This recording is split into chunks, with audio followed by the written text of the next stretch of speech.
It's time to party together.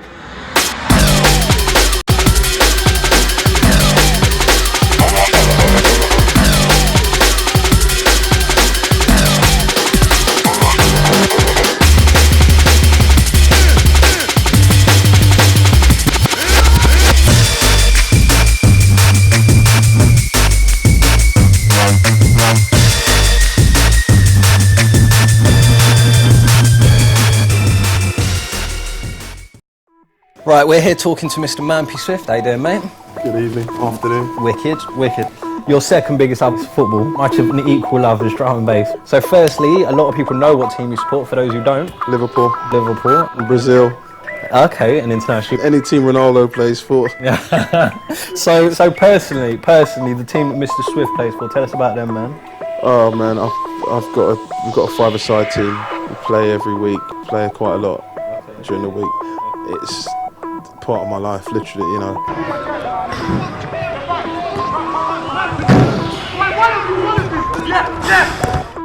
Talk us a bit through about this particular game. It's against a bunch of hood rats.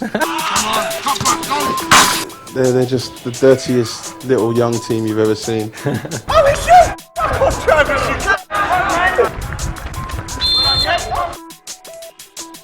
Hopefully you guys will show the foul that Icy commits. Right, yeah. He really deserved it. He really deserved it.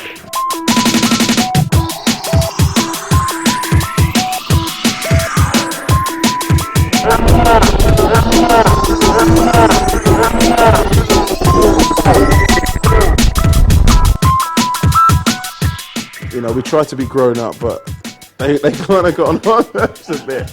And Icy gave this guy it was a brilliant foul. It was brilliant. Ron Chopper Harris. The black Ron Chopper Harris. On a serious note, every time I play football about 4 times a week, and I could be getting really stressed out with things.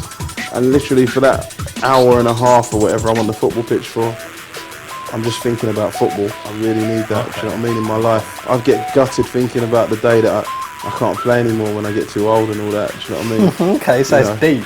Yeah, it's part of my life, man, without doubt. You're on the road a lot. Do you think it kind of keeps you in check in health-wise when you're out on the road? Definitely, man. You know, going in and out of these smoky clubs, late nights, you need to be doing something healthy as well. Yeah, man. So where like drum and bass is my getaway, football's your getaway because drum and bass is your profession kind of thing? Yeah. Studio does my nutting. I'm learning. I've got so much more to learn. You never stop learning anyway, but it just does my nutting. I'm not a natural like some people are, you know. So I've got to work that bit harder. You're well passionate about DJing. I think to everyone that's really obvious. Your DJing style is well off the cuff kind of thing. You'll go into a dance and whatever you feel like drawing, you'll draw. I mean, that always been the case with you? When I DJ, I want to make people dance. The worst thing for me personally as a DJ is to look out at the crowd and see a crowd standing still. I DJ 7 days a week, however many gigs a night. It's just, you know, that's just what I like doing, man. So focusing on more particularly on your DJing technique, it's very, very individual, do you know what I mean? It's got this kind of trademark of Swift all over it. Why did you choose to roll your sets out in that particular way rather than in any other way? It's just how I like to play. Just like some people are with how they dress or whatever, I like to present my DJ in a you know, good, neat manner kind of thing, you know? Put it this way, how I play now is probably different to how I played this time last year, exactly a year ago. I'm probably more diverse now in what I play, do you know what I mean? And maybe that's a combination of me maturing as a person and my sound maturing. I'll only play what I like. Within myself, I get better every time I DJ. If a tune's good, it's good. I don't care how old it is, I don't care how new it is, I don't care what style it is. If I think the tune's good, I'm going to play it, do you know what I mean? And a lot of people have lost that attitude where they've gone past feeding the music, do you know what I mean? And you know, it's just a very strange outlook to have, man. That's why my album's called Music Forever, because it's for life. Do you know what I mean? This is what I do, this is my job, this is my passion, everything. I heard this set once, Randall, Ministry of Sound on Christmas Day. It was about 13 years ago, and no word of a lie, that is the best set I've heard in my life. Do you know what I mean? And I remember it clearly from start to finish. To the last tune that he played. The tunes were all wicked, but what really, it was like how neat the whole set was. What are you not happy with in the drum and bass scene? From a DJ's point of view, I'm not into this thing where people, I don't know, some DJs think they have to plan their set. I don't. I just think that's a bit, you're always cheating people a bit. I think a lot of us have been around for long enough that we just don't need to do that, man. We know our music well, and I'd find that boring, man. It'd be like playing the same flipping set every flipping week. I mean, how boring would that be, do you know what I mean? I don't know, I find it a bit disappointing, to be honest, when I've turned up to gigs and come on after DJs and I've seen a list. I've seen a list of paper. Do you know what I mean? It's sad because I know that, there's some kids out there, man, that would love the opportunity to be up there and would be really good. Do you know what I mean? There's I know there's loads of good DJs out there. I get goosebumps when I'm bringing in a mix. I've never heard the mix before. I'm like, I'm going crazy. I'm nodding my head. The crowd are nodding their head, and I'm like, I'm totally with the crowd. I'm practically raving when I'm playing. Do you know what I mean? That's how much I love it all. And that's just my way of doing things. You know what I mean? Like I say, if some people feel they need to do it or they want to do it, it's entirely up to them. I just find it a bit disappointing. From a label's point of view, what disappoints me is nowadays a lot of people seem to be critics. It's just like, what happened to the days where people could just enjoy the music? Do you know what I mean, for what it was? Now I know this whole internet culture is a part of it. It's got its good points and its bad points. I've heard some of the things that people talk about, and if it was like, I didn't particularly like that tune, that's fair enough, man. But when they start completely berating somebody's work, man, I don't know. I've spent like 3 months on a track, man, like every single day in the studio, and it's like, it's hurtful, man. Do you know what I mean? It really is hurtful to a lot of guys. Just try and enjoy the music. Try and feel it, man. That's what it's all about. The beauty of drum and bass is you have the format, your intro and then your drop or whatever. But apart from that, we don't have any set format. We sample music. We've sampled music from every music form ever made. I can't think of, and I think people need to just like go back a bit and start enjoying the music.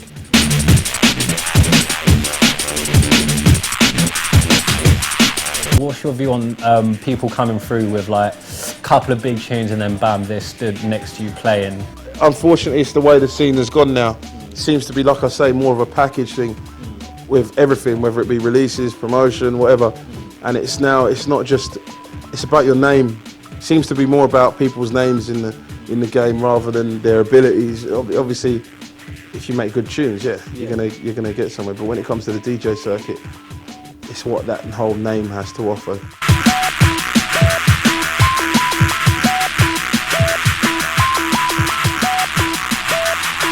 So, who's the best footballer in the scene, and most importantly, who's the worst? Who thinks they're the best?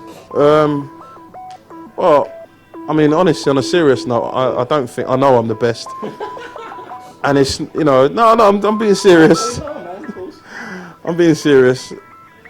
Jeff from Moving Fusion probably thinks he's the best, but he's a trier. He tries hard, he works hard for the team, but passion doesn't get you anywhere. You know what they say, on the continent you need to have ability as well. And on the continent, So yeah.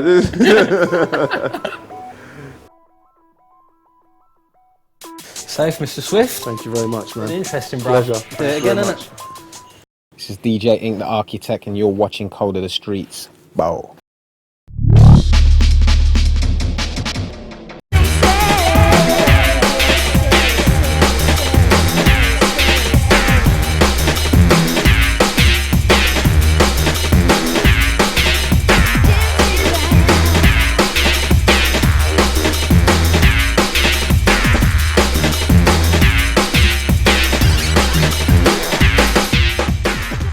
We started a label because me and my partner Mark, we done a tune and we didn't have no one to release it. There wasn't no big plush offices. It was just like you'd press up 1,000 tunes, get in your car, go around the shops, lift up the back of your boot, sell the tunes, and everyone was on that vibe. Hardware, you ready? Ready! Easy. Hardware, you ready? Welcome to TOV. Take you back, show the shop. Basically got all our back catalogues and all our 4 labels, all up on the shelves, all catalogue numbered up. Got people like coming down here and hiding in here and taking all our records. Our initial first imprint was Trouble on Vinyl. We started in 93, 95, and we thought we needed to start a label for the harder side of things. We knew that that kind of music, the so-called tech sound, as it was called back in the day, was going to be a big sound, so we wanted to have an imprint that represented that sound.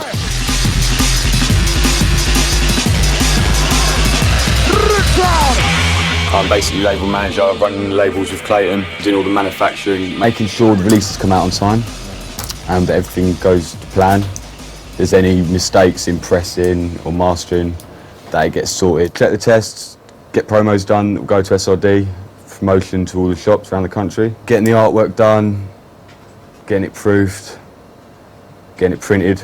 It's more work than you can think of, really. Also do press, making sure the banners get done, get up on the websites, the e-flyers, and the magazines and things like Code of the Streets, making sure adverts get in there. Smoke lots of cigarettes. A&Ring, yeah, well, me and Clayton both do that. We mostly use AOL Instant Messenger. I'm normally on there constantly, getting tracks off everyone, basically. It's about finding that rough diamond, isn't it, and just polishing it. You're always going to hear demos and see potential. You sit down with that person, you try to kind of, not school them, because I'm not a producer as such, but I know when someone plays me a tune, I know whether it's going to work on the dance floor. Selector! I don't want to have too much artists, you know what I mean? I just want to have a crew that, when you think of the artist, you think of the label. When you think of the label, you think of the artist, and the two go hand in hand. Met Clayton down Music House many years ago. The infamous Music House where you cut your dub plates. He was like giving us tunes to cut and stuff like that. And one of his favourite tunes happened to be one of Ink's tunes at the time. And he said like one of his favourite tracks was a tune by the Architects, he said at the time. And obviously I instantly knew he was talking about Architects, which is us, me and J-Dub. The thing with Hardware is a lot of us are friends as well, outside of the music. It's not just a thing where we just link up just to make tunes and talk about hardware and stuff like that. We hang around each other outside of like the work and music and stuff. When you do go in the studio, we know each other a lot better than say if we just met down here and we try to work together then. What's the mix? Flyers for our next night, down at the end on April 1st of the launch party. It's our 6th album basically, but it's also our 10th anniversary. So, I just wanted to do something to let people know we've been in this thing. We're not just Johnny Come Latelys, we've been here for 10 years. It kind of represents what Hardware's about now. Groove Riders mixed the future tracks, so to speak, all the tracks on the vinyl. And Loxy and Ink have mixed the kind of retrospective, the history lesson we called it. If you've just learnt about Hardware, listen to the CD that them two have mixed and you'll see how it started to where it is now. Downstairs. I'll show the studio. This is where all the anthems were made back in the day. This is where all bad companies used to record down Future Forces. At the moment I think we've got Sway doing his album down here. Right, and through to the office. Whoa! I am me, man! This is Yoko. Hello, Yoko. One keeps everything in order, makes sure we're doing everything properly. Also responsible for all the signs you put everywhere.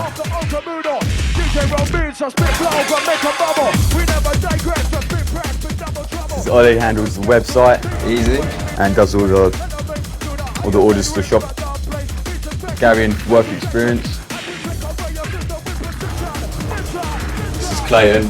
I'm work experienced. Yeah, he basically makes the tea, does the bins. 3 days a week. This is my folder of tracks that I've got in over the last couple of weeks. I haven't checked half of them. That will have to be done over the weekend. The demo tape comes through here, it's going to get listened to by someone here, or me. I'll make sure of that. We get a lot of people hitting us up, so because we've got 4 labels. I'm here 5 times a week, and I get home and we A&R. Right. So basically, you're never stopping working, even when you get home. People sending you tunes. I do. I still enjoy myself. Still in the clubs in London. Recently, you had chart success with Twist Smart, which came in at number 35. When you come across a tune like that, what kind of things do you have to put behind it? It's long-winded, man. I think that kind of showed us what you have to do to actually get a tune that far. You do a video for it. You got to do a big poster campaign. Then you got to get like PR companies involved, pluggers for radio. It is long-winded, man. You know what I mean? But it was a good experience. It kind of showed us if we do get something that maybe can chart again, we know exactly what to do. There is a focus on the business side and not just about getting the tunes and locking them off. You know, there is that whole other side to it, getting the business sorted, getting contracts sorted, getting the music played, getting it on various CDs, compilations. I can just concentrate on my beats knowing that the business side of things is going to be dealt with. As a label manager of like 4 labels now, the whole internet thing, that has taken a big slice out of sales and stuff. What's your attitude to that? You know, everyone in drum and bass is bitching about the fact that people are downloading tunes, but as a organisation, we're not giving people the chance to buy MP3s. We're setting up our site in the next month or so where you can purchase our MP3s, so at least give people the opportunity. Then if they still download, then you can bitch about them not actually buying it, but you've got to move with technology, and if you don't, it'll just run you over. I'm looking for the future. I want to be, we've been here for 10 years and I want to be here for another 10 years. And in order to do that, you need to find artists that you think have got album potential in them, because that's where the money is. Everyone knows that you can't really make money off 12 inches no more, so it's about finding the artists that you think can eventually give you an album. Drum and bass producers are the most talented producers in the whole of dance music. I don't care what no one says. The technology is always moving, and the way they embrace the equipment and they push the equipment to the maximum. There ain't nothing out there like that. We've got a night down at the end tonight.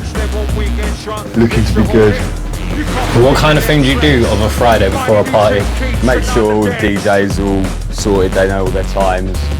Yeah, better now though, yeah? You come down tonight, yeah? Loads of people right now hitting me up. Probably asking for guest list for tonight's event. Giving away some tickets earlier on Drum Bass Arena and Dalton Acid. Speak to the end, make sure everything's going alright. So we will roll it down. Yeah. Yeah, man. Okay. And yeah, waiting around for a taxi to get us to go up there, basically. When the end first opened, it was like the Super Club. Our first night was July '97. I think the night was called Technology. It was like a No U-Turn versus Hardware, and Ed Rush and Trace and Bailey and Future Forces. From there, we just took up a bi-monthly residency, and we've been there ever since. It's like our home ground there, man. It's like, and a lot of the DJs that do play for Hardware, it's their favourite club to play in, because I know it's mine. Still, to me, it's my favourite club, not just because I do nights there, but I just like the layout and the whole vibe about it. The club actually just suits the sound. It seems like it was just made for our music in the night. There is definitely a buzz before any Renegade Hardware down at the end. I try and go in and play as fresh as possible. The crowd comes to hear new stuff, so I try and give them what they want, basically. New stuff, hard beats, musical beats. As long as it's fresh and it's raw, it's all good. Any DJ who's playing down there, if you call them, a couple of days before, the week before, they're on it, they're getting their tracks together, making sure they've got, the ammo, basically, to go down there and blow up the spots. Yeah, you're going to come in there armed up, man. You're going to go down there and hear beats that you probably wouldn't hear nowhere else, and I think the DJs dig that much deeper. You've got to draw that special tune, and it's an underground. It's a little cult following, man. Left Jovi, got everything ready, packed in the car, and we're off to the club, basically.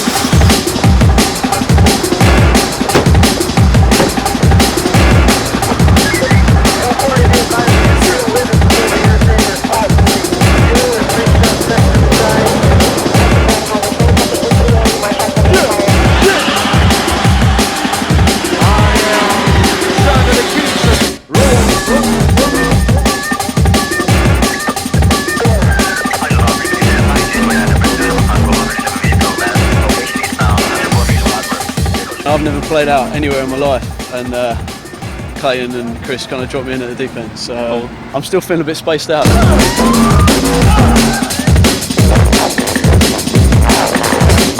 Playing stuff from the Horsemen like Ink, stuff from Dylan, Tech Itch, Outlook, Stranger, Gremlins, obviously some things from the Hardware album as well, so pretty much everybody, man, trying to represent everybody who sorts me out music, you know what I mean, because people go down expecting to hear their tune.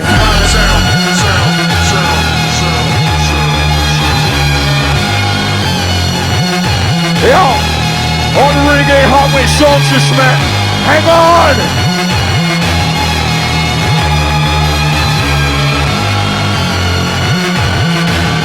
Yo, Keisha, whip it down.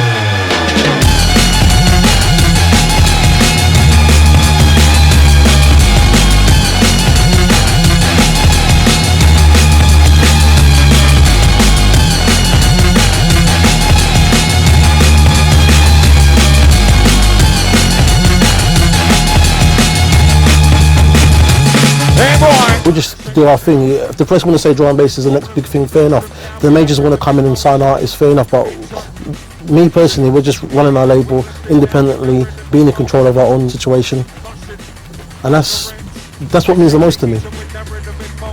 Yeah, this is Clute, and you're watching Code of the Streets. Somewhere out there in the vast nothingness of space,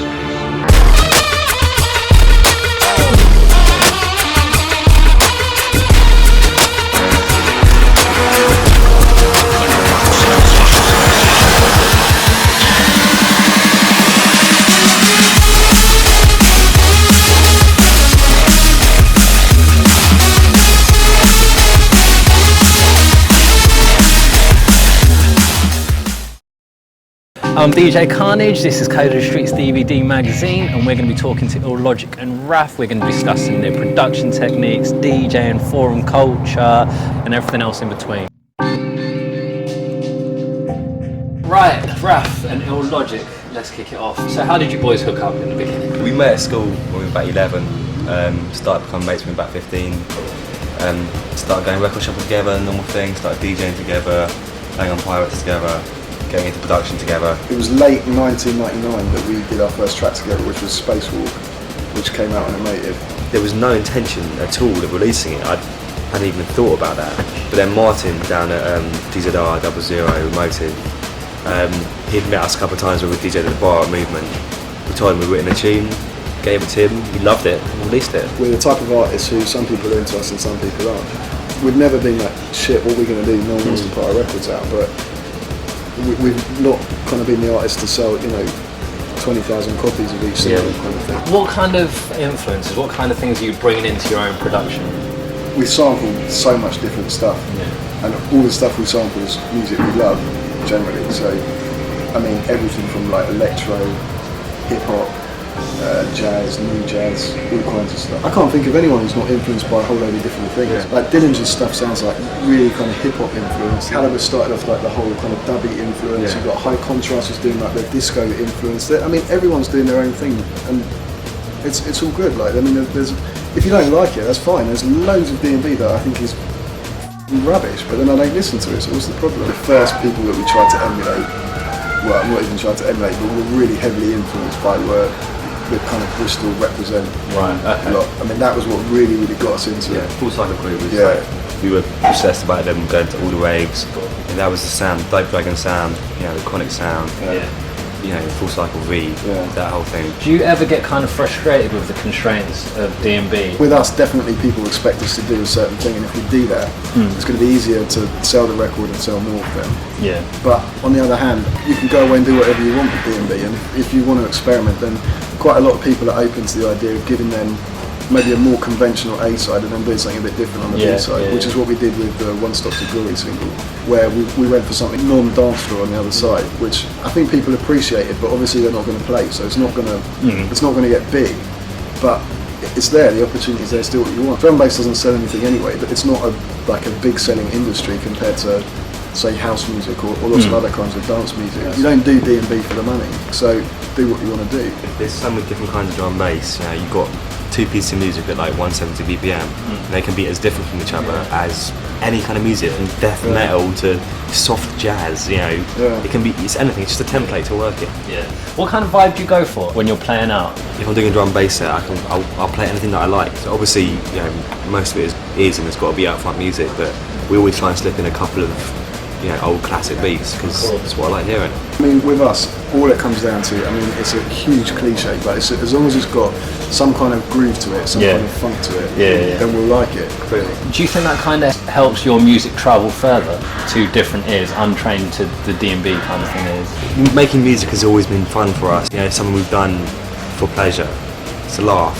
It's really been just a case of getting your music to the right people. And we've been lucky in that we have had a good reception from people. People generally liking what we're doing. 97, 98 sound, that's my favourite sound. Yeah. That kind of Ed Rush Not School, like the remix, like the Groove Rider remix of Got to Be For Real track. No one knows that track. That track is just like exactly what I'm about musically. It's got the beautiful vocals, the beautiful keys, the disgusting beat-line beats. I mean, optical just rinsing out on the production. It's just that sort of sound. That's what we're about. Earlier on you mentioned about the kind of avant-garde nature that drum and bass had in the beginning. Do you think it's lost any of that?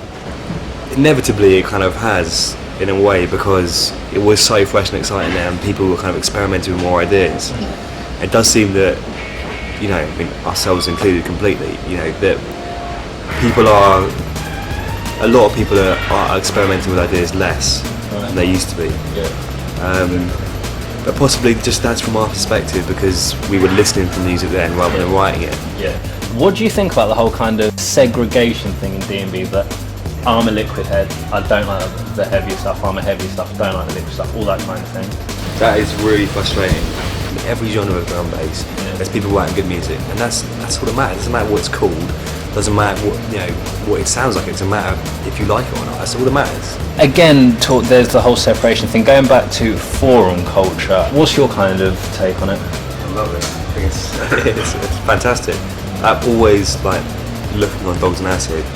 I just find it interesting. It's exactly what I used to do when I was at college. You stand around, smoking fags, chatting about drum and bass. I hate this. Oh, you're sharp. I love this. Whatever. It's just expressing your opinion. There's absolutely nothing wrong with that. Talk about what you want to talk about, and why does it matter? Someone could say, I f***ing hate that tune, I've got nothing constructive to say about it, but in the toilet. I mean, that's fine, I don't care. I mean, I think that about some records, and some people think that about our records. I can understand some people like are just getting slagged off all the time, and that must piss them off, but I mean, who cares? I mean, all those people, as many people who hate them, there's others that like them. If you're putting your stuff out there in public domain, your part is over now. Right. Yeah.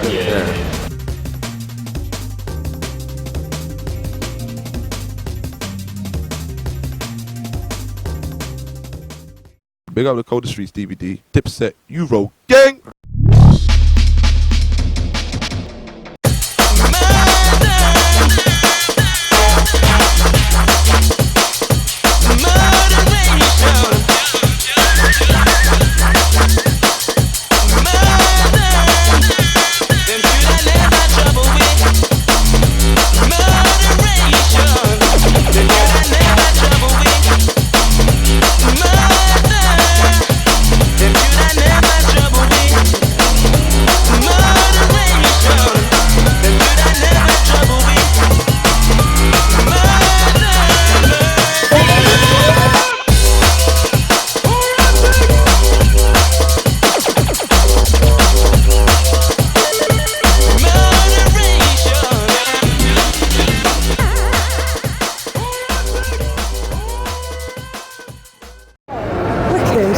Finally.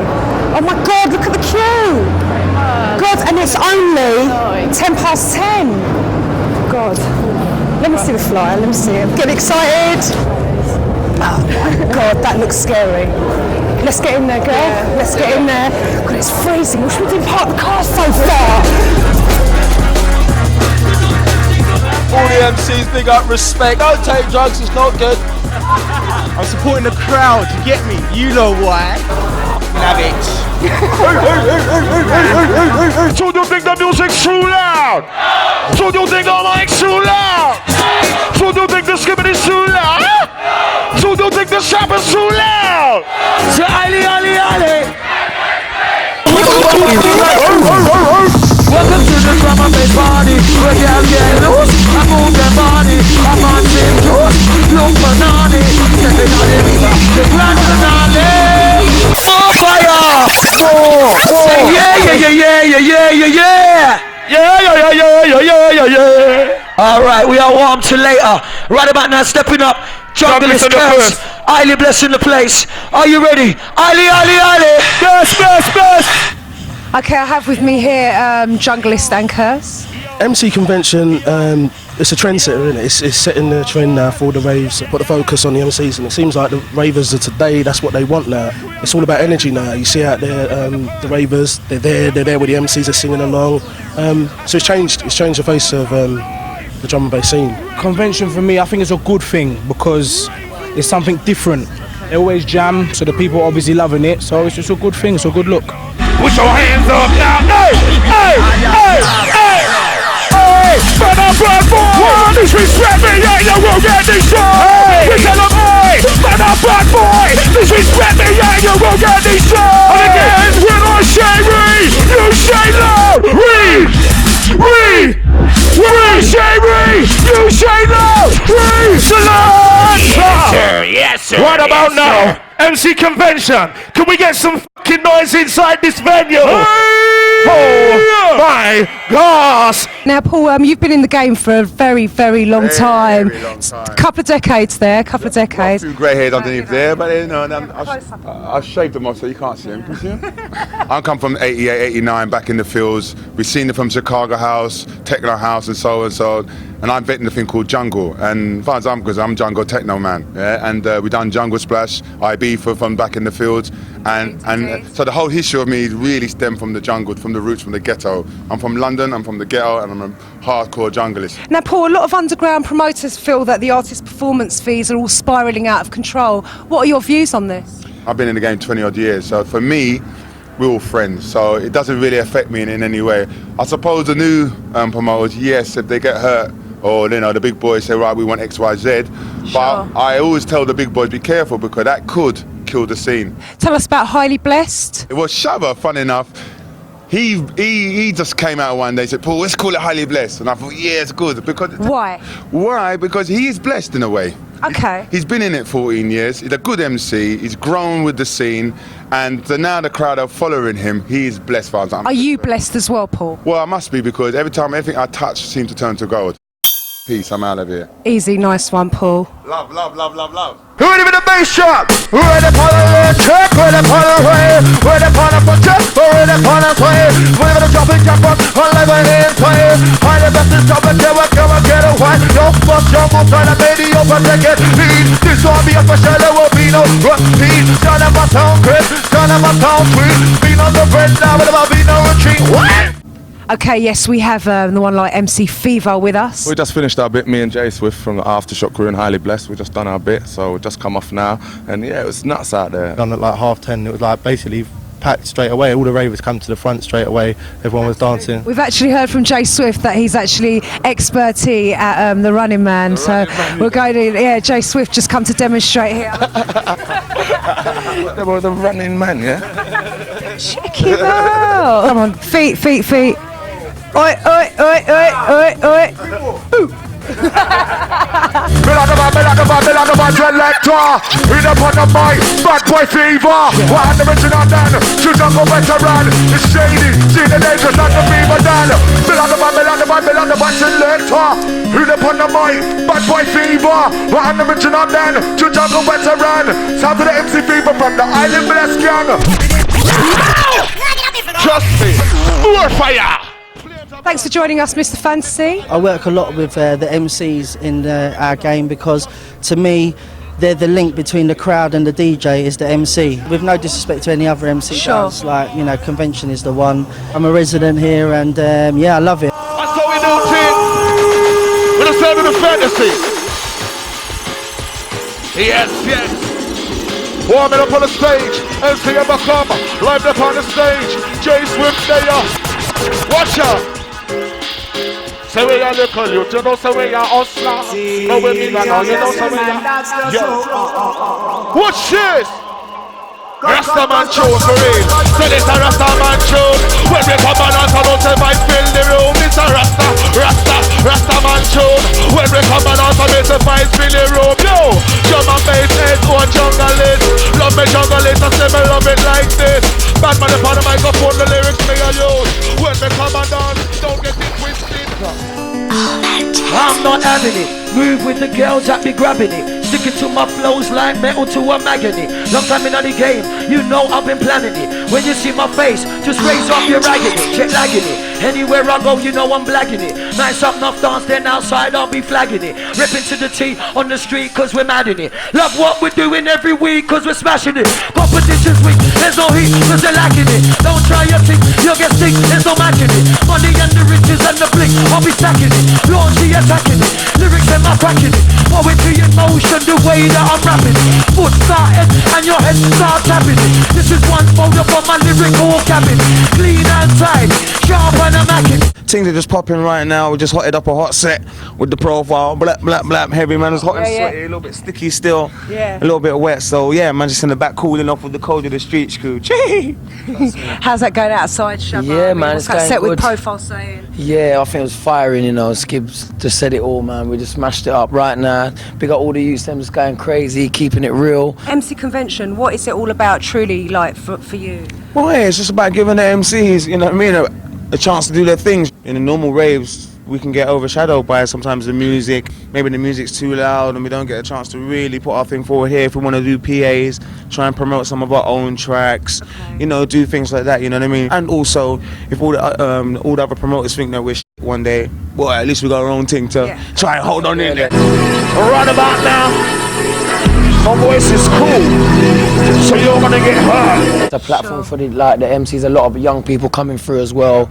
And like, boy, we've been in, like, Skibbs and I've been in the game years, we've both been in the game years, you know what I mean? And to have something to fall back on, you know, to know, say, yeah, that's our backbone right now. Trying to exterminate your brain. We've got fans following us up and down the country, sign photos, sign this, sign that. So it's not about being a superstar walking around like that, but at the end of the day, keep it real, show them, yeah, show some love back. They come out every week, support us, pay their money, not just to see us, to other DJs and MCs or whatever, but at the end of the day, we show them love by doing events. Like, this is a tenner tonight.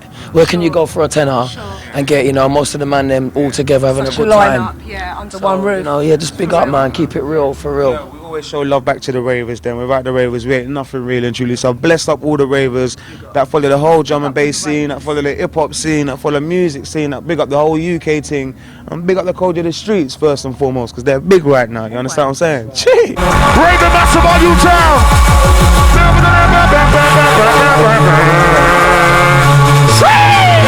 Trying to get nasty.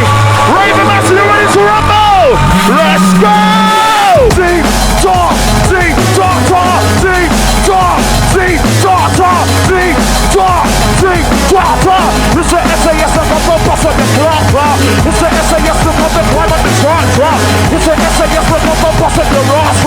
Ding, dong, yo, trying to get ding, dong, ding. Say that, say what I wanna, do what I want, hit it down, I wanna, get what I wanna, I never give it a talk of the guana. I'm a rhythm rider, say what I wanna, do what I wanna, and it's time that I wanna. You can say what you wanna, just say yes you wanna. Give it a lead, you know I'm a car brother, rolling brother, riding brother, say it like me, my car brother. Who's on the mic, you know I'm a car brother, give up, you have to go brother. I say more, you say fire, more. That's what I'm going to turn their bodies on your razor.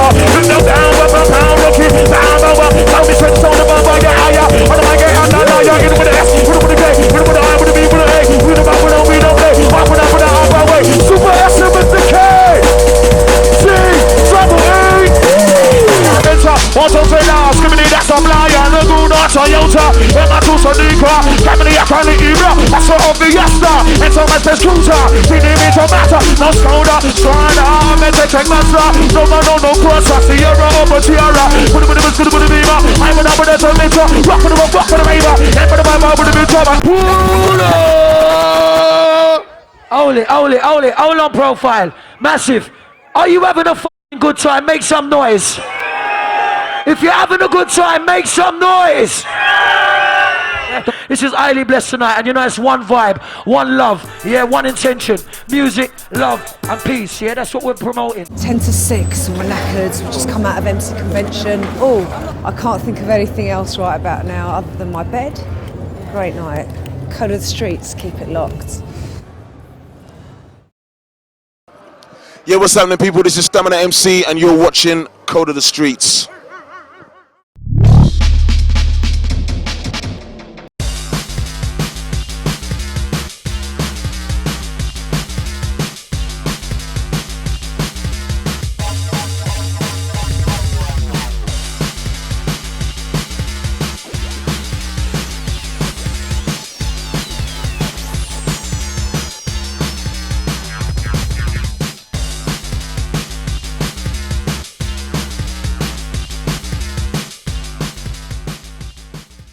We're here in Southeast London and we're talking to the multi-award-winning MC Skibbity. Hey, yo, yo, yo. It's the Code of the Streets. Jee! Listen close. Come on, what do I got with the bass and drum? Head, shoulders, thighs, arms. You ain't ready for the vibe, I run like left, right, left. Stand up and dance, yeah, sir. 1, 2, 3, 4, 5, 6, 7. Now let's roll down low, jump up higher on your tiptoe. Don't get tired when the rig show is designed to make you brave. Bro, jump in the middle, pump in the middle, step back in the middle, now clap in the middle. Like 1, 2, 3, 4, 5, 6, 7. Now. How did the first break kind of come for you from MC? Just by accident, really. I was just chilling at my cousin's house one time, and this guy called Diamond White comes around, knocks on the door, and just says, "You lot want to go to a pirate radio station?" Went up there, done the show, and the guy who owned the radio station was like, "Yeah, you guys are good, man. Come back. You guys got your own show. You know what I mean? Come back every week." And what radio was it? Crystal FM. I think it was 103. I don't think they're about now. Ash Attack was on that radio station. D Jungle, Brownsy. This is going back a bit now, but these are some of the guys I used to roll with. Ash Attack started his own night every Thursday, which was called Spirit of the Jungle. You know what I mean? And that's when I got my first kind of like residency. Give me 2 laps on the circuit. When you get back then, I work it. Biceps about to burn it. Triceps about to hurt it. North, east, south, west. Give me 50 on the bench press. 1, 2, 3, 4, 5, 6, 7. That was a really big break for me as well, because I consider myself as being a nobody at that time yet. I was, you know, on the lineup with Steve Happy, Fearless, pretty big names, you know what I mean? And I just, you know, just been brought in as the up-and-coming guy. And through there, really is where I got to meet everybody, like to know, yeah, Ray Keith, the Groove Rider, people. Wild Child played in there twice, and the second time she played in there, she was like, yo, I need an MC for my show on Cool FM. And once again, I felt kind of blessed, because it was like someone was asking me to be on there. Anybody would have given their right arm to be on Cool FM. This is stamina. No time with my ravers, no gazes. You got some stamina. When I'm about some flavors, some ravers, you ain't no amateur. Skippy D ain't manager. Nah, I'm getting deep, dark, hey! Do you think there's a couple of points that you could like lay your finger on and go, this is the reason why like I've been on top of the game for like the last 10 years? I think a lot of the work I'd done in the early years has definitely carried me a long way. There was a time when I was seriously just writing for about 10, 15 hours a day.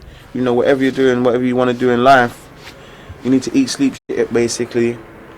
You know, when you're young and shit, you don't need to sleep. I was practically not sleeping. I would just be staying up. I'd sleep for about 2-3 hours during the day, get up and then start writing again. 2005, Mr. Skibbity Live.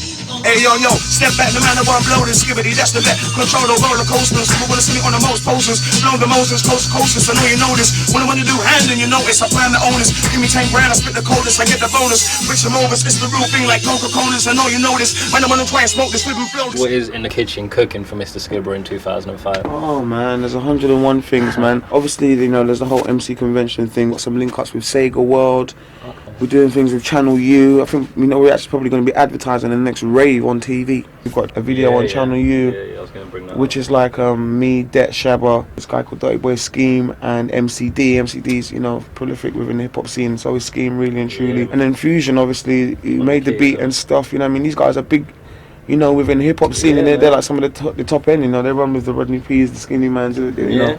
But you know, they came out to us and said, "Yo, we want to do a tune with you guys." I mean, originally Fusion came to me and gave me the beat. I was going to bring that tune up because the video's been getting hard rotation. Yeah, they've been like, "Yo, we're getting crazy calls." They're getting pissed off with it. They're like, "We're getting crazy texts for your video. It's coming on on average 3-4 times an hour." Off the back of that, we're like, you know what, we need to get some more tunes done, we need to get some more videos done. I think you're going to see a lot more music videos from Skibbity and, you know, the Debts, the Shabbas, the Fearless, maybe the X's as well. We've got a lot of fans and stuff all up and down the country. They come out to see us at the raves regularly. But they don't get to see us on the TV, and they very rarely get to hear us on like legal radio station as well.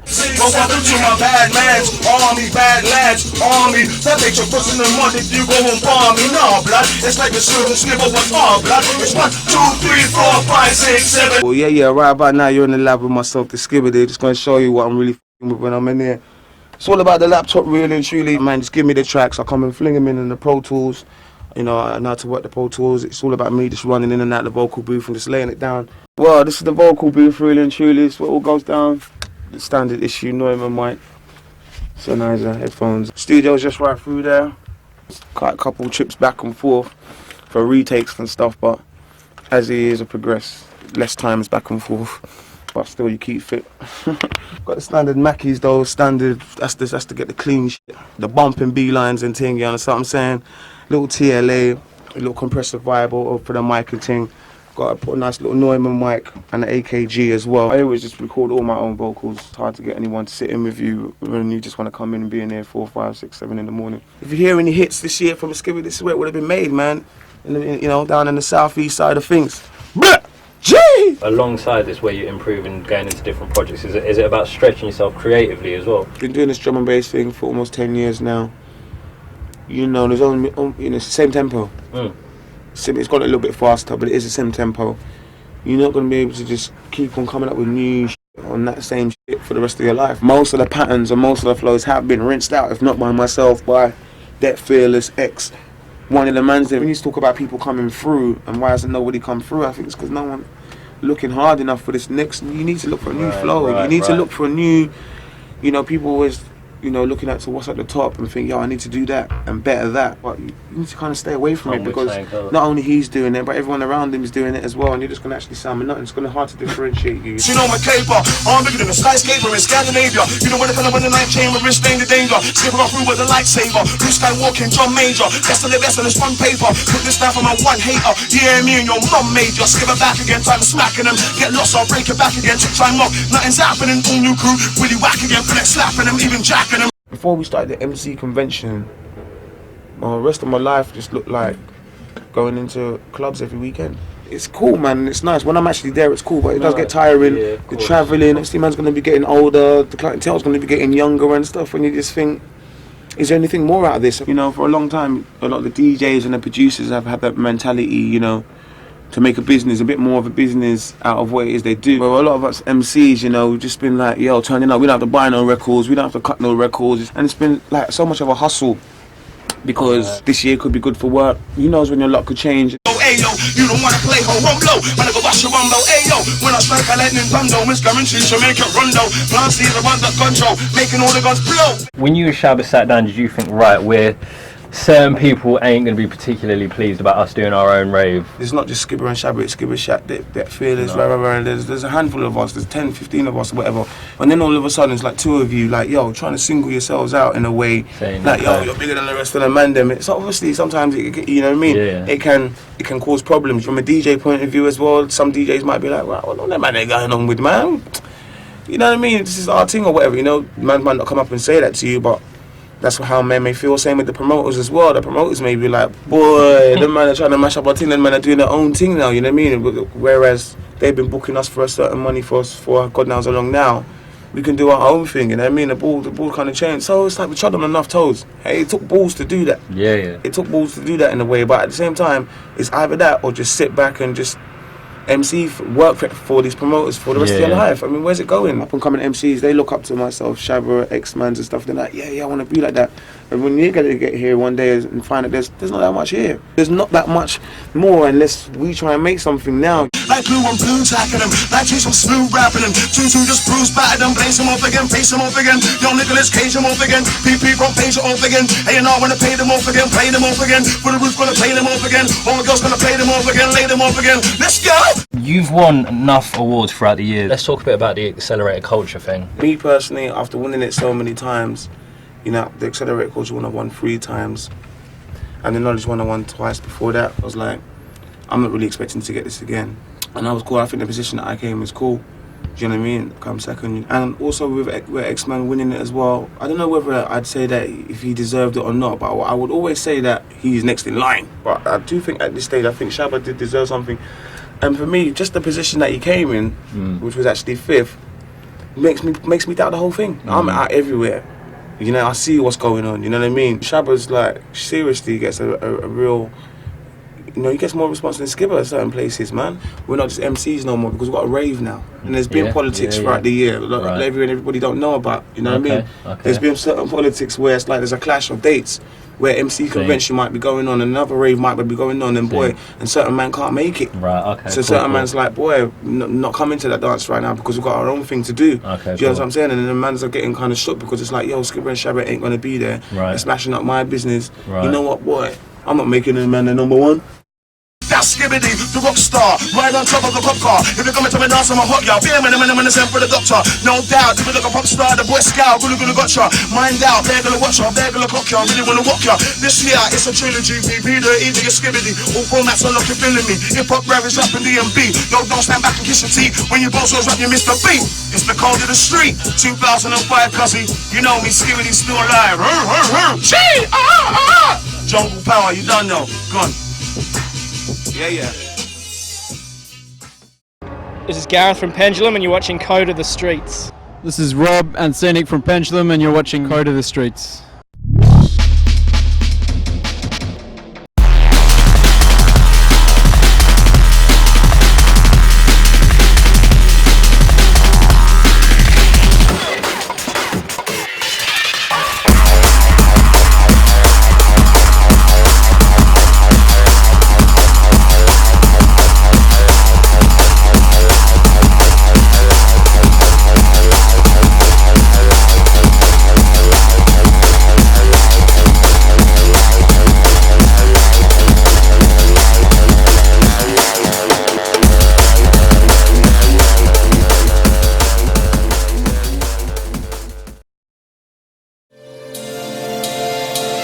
I'm DJ Carnage and we're here talking to AJ, aka The Enemy from Evil Intent. We're going to be talking about drum and bass, the scene in general, and how the scene obviously compares to the States.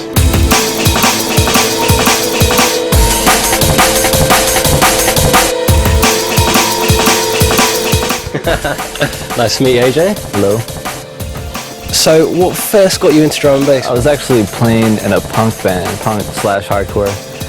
We were playing a New Year's Eve show. Found some flyers for a rave, walked in. It was a bit silly, but we managed to find a back room, the drum and bass room. Kind of appealed more to us since we were from kind of the punk scene. So. Increasingly, there's more and more producers and DJs coming through with that sort of a background. How long have you been producing drum and bass? It's been about 6 years. My first release was on Evil Intent Recordings. Nick and Mike, Nick and Gigantor, they had started the label before I came on. We kind of met online. They heard me doing a internet broadcast and we're kind of on the same level, doing the same type of stuff, so we traded remixes. They were into it, I was into their stuff, and so yeah, they put out one of my tracks, and then I went on the label full time. What sort of sound did you want to push with that? Obviously like a harder, darker sound, and we've been heavily influenced by IDM, experimental type stuff, Warp Records, Square Pusher, Aphex Twin, dance floor tunes, but then glitch it up, you know, taking breaks and mashing them up way beyond what you can imagine. When in the studio, what roles did each of you take? We all three kind of work individually. Like I'll start a tune, if it's sounding good, I'll get 32 bars down, work up an intro and a drop, and then just send it off. They'll start a tune, send it back to me, and then it just goes around in a circle pretty much until we got it tightened down. Before that, I would just have a million tunes on my hard drive that were half finished. And now I get to a stopping point where I'm kind of brain dead and pass it off. And then they have all these fresh ideas they put into it. By the time it comes back around to me, I get more ideas. What is your actual studio setup like? We start the ideas of tracks in Reason. Sequence pretty much all of it out in Reason. Send that file around, you know. And then Mike mixes down outboard. So we get a good punchy mix down. What tunes of your own are you most proud of? I think all three of us are... we really like the Where's the Score remix that came out, Evil Intent 5, just because when we were making it, we didn't think anyone, especially like in the UK or just, we were like, no one's gonna be into this, it's too much. But yeah, everyone, every time we've played it, just huge crowd response. It has been incredibly well received across the scene. How does it feel to have the DJs and producers you've admired for a while caning your tunes? I think the first taste of that, we were tuning in to one of the therapy sessions, one of the first ones that we're doing. Tech-ish was playing, and I started hearing 7 Angels mix in.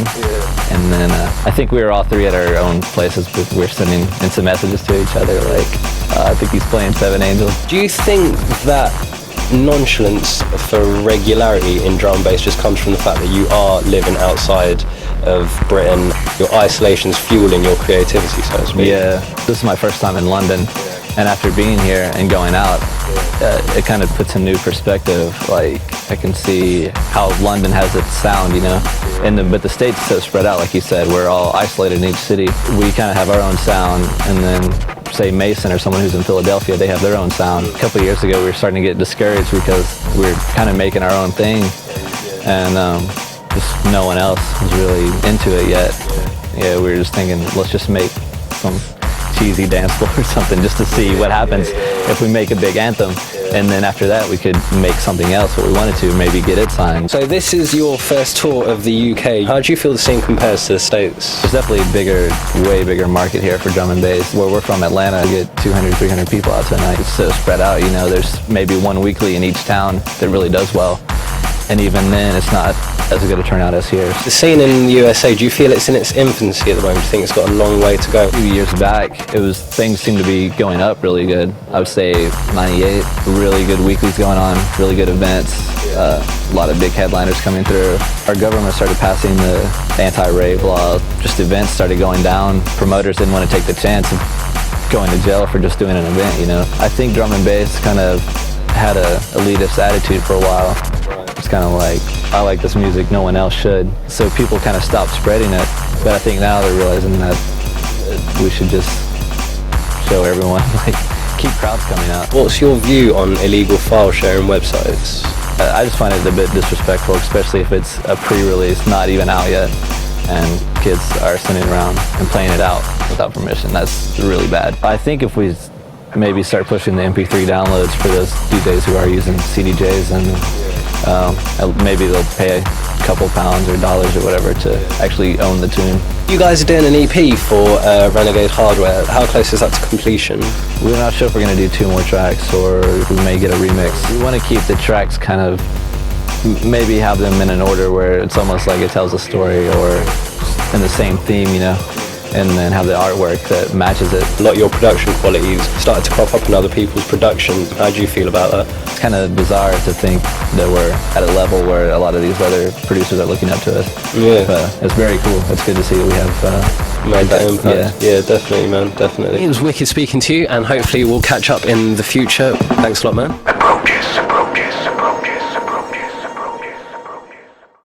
This is Twisted Individual, you're watching Code of the Streets, big out. Oh.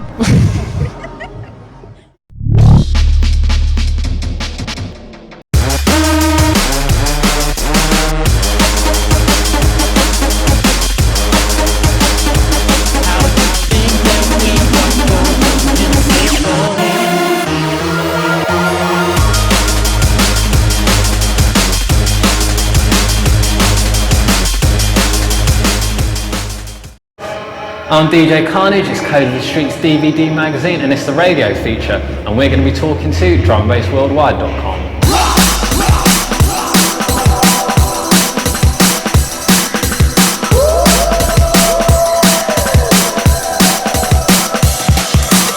First off, obvious question, how long has DnB Worldwide been running for?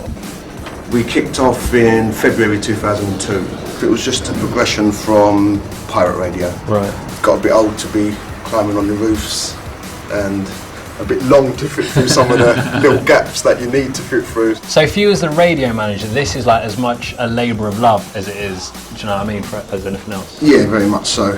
When me and my partner, Captain, started this up, we went to various people who already had radio stations, big ones, and they told us that we needed upwards of 50 grand to start an internet radio. And we had about an hour's meeting with them, and we walked out of there like that. Never going to happen. It's never. But that weren't the case. This actually took 2 grand to get up and running. There is money to be made. You know, if we were running live 24/7, 7 days a week, there's money to be made. You know what I mean?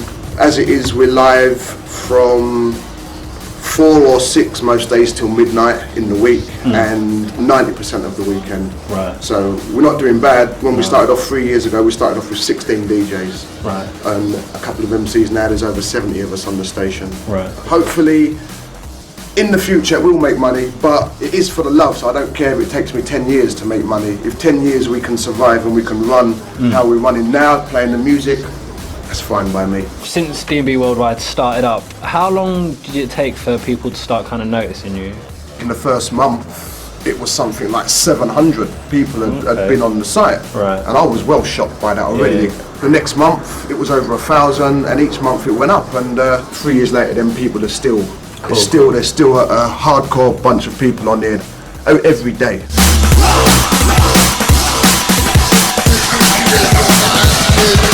So what kind of guests have you had up the radio then? Ron, Kenny Ken, Hype, Swift, Sketch and Code, who are going to become regulars on here. Drum Sound, Clue, Potential Bad Boy, Brocky, New Breed, Fearless. So you got artists from all across the scene basically? All over the place. You know, once every couple of months for people like Kenny and Swift and Brocky and people like that. Cool. Then I'm happy with it. Well happy with it.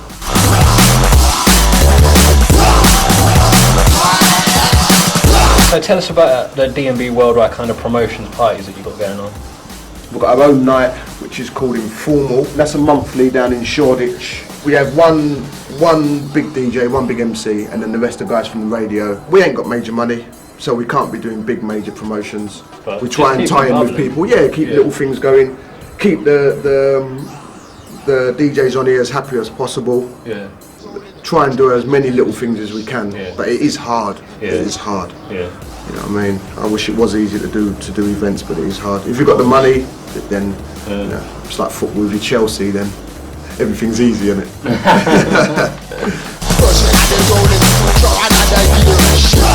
Do you actually maintain the site yourself?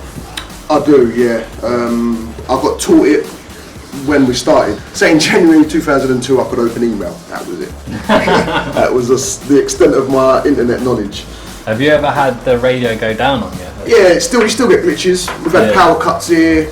Yeah. Yeah, we've had just internet problems where it could be BT Open World. BT Open World have a glitch, bang, it's gone down. We've just had a new machine installed. It's only been here for about a week. The old machine lasted us for 3 years. I decided to change it when Hype come up and laughed at it. It sort of pulled my heartstrings. He laughed at the machine. The old machine. Yeah! It pulled at my heartstrings when he laughed at it because it had some brand tape holding it together. So we got a new one.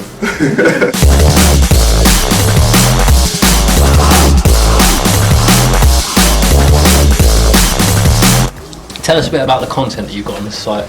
We tried to stay with the focus of being a radio station. You'll have the music, we've got the chat room, can come in at any time. All we done was progress from pirate radio, where it was the music, the adverts, and that was about it. So with DnB Worldwide, I mean, like obviously you had the award nominations and quite a few things last year. Where do you see yourself being in kind of 5 years' time? I'd like to still be running as we are, kind of thing. I'd like to be nominated #1 in the DnB Awards instead of #3. We're very happy we come third. It's only the second year we've ever been nominated. Pyrotechnics come first, one extra comes second. So, big you know consortium, Yeah. you know what I mean?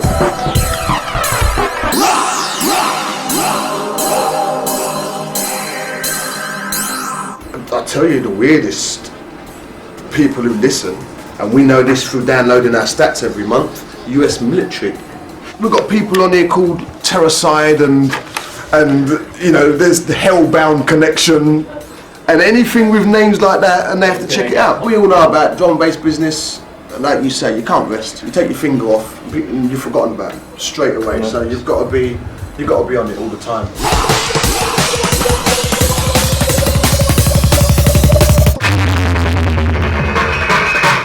This is Clayton, aka Suge Knight, aka Joe Grind, aka Cligger, and you're watching Code of the Streets. Peace.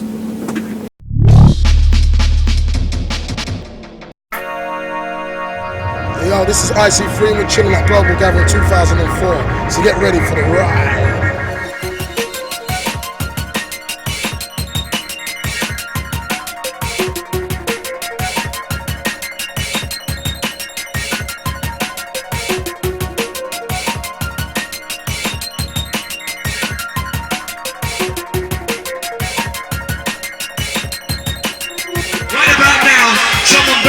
Is one of the most interesting and innovative music in the whole fucking world. And you know where it comes from? The UK!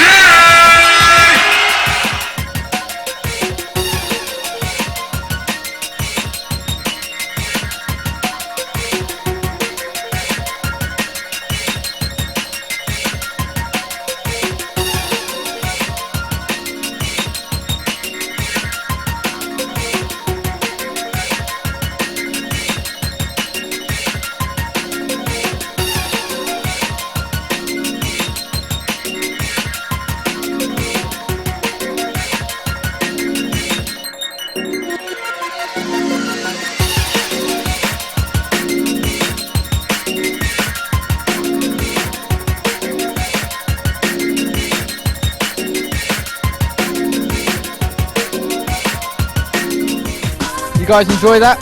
Yeah, that was good. It was good. Yeah, it was alright. Everyone I've heard tonight has been individual, they played different, and they played wicked, man.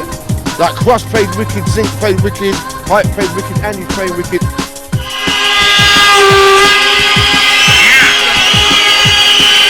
I just heard a big roar and I was like, what the fuck did you like? Yeah. That was a really big roar. You better get that ready for me, man. I didn't even play it. I goes to Andy, I didn't play it. Play it. I gotta go and see that one, man. No, isn't it? Drum and bass, to me, is a feeling, it's a vibe. And people got to remember that, man. There's a lot of warmth coming from the crowd. And I played my set earlier and I played a Conrad vocal thing. But I played Swerve, a deep tune, man, and they were into it. And it shows you the power of drum and bass, because half the crowd aren't drum and bass people and they just go nuts. Everyone's in it, so I'm grateful for Global Gathering.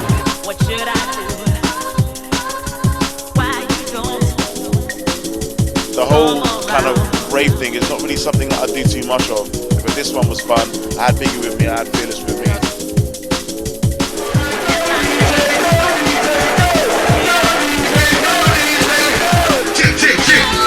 Mr. MC Fearless, representing Drum and Bass Massive. Blue. We've just been taking it all in and soaking up the atmosphere, man. I did a little overtime, I did for about two and a bit hours. I ain't in no silly violence. We come here, leave the outside.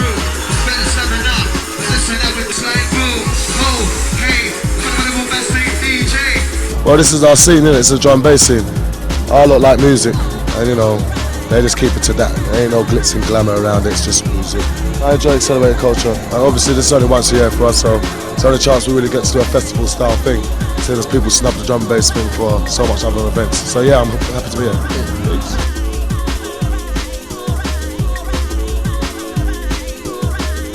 First year in the UK, what's been your best memory so far in 2004? Big shows like this. Global Gathering 2004, you happy to be on this bill? More than happy, mate. It's wicked in there, wicked vibes, I'm drunk. This is your sort of crowd now, man, they love you. You can get away with playing clown step here, can't you? You know what I mean? I love it, they love it. That's all I'm interested in, mate. He's not that twisted, really. Don't hate me, I'm a nice bloke.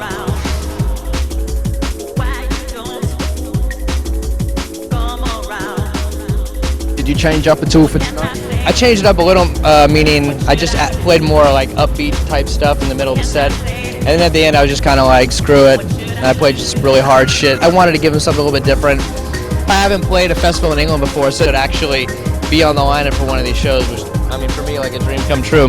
When you're on stage and you see everyone, it really hits you like, wow, this is pretty amazing. So I'm just very grateful to be able to play here. What you about to hear right now is the sound of Killer Keller.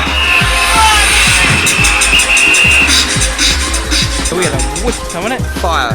It was nuts. I mean, you can't even see the end for people. There was just like so many people in it. Fire. That's all I can say is fire. Fire.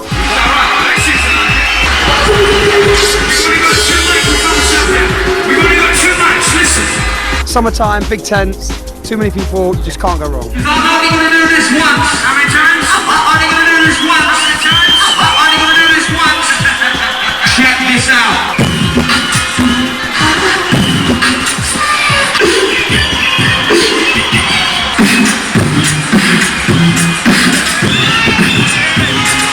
It's a rough format, but it's like, you know what, we have routines which we keep on the bench, like football players. We substitute routines and we flip it up and like... Yeah, totally.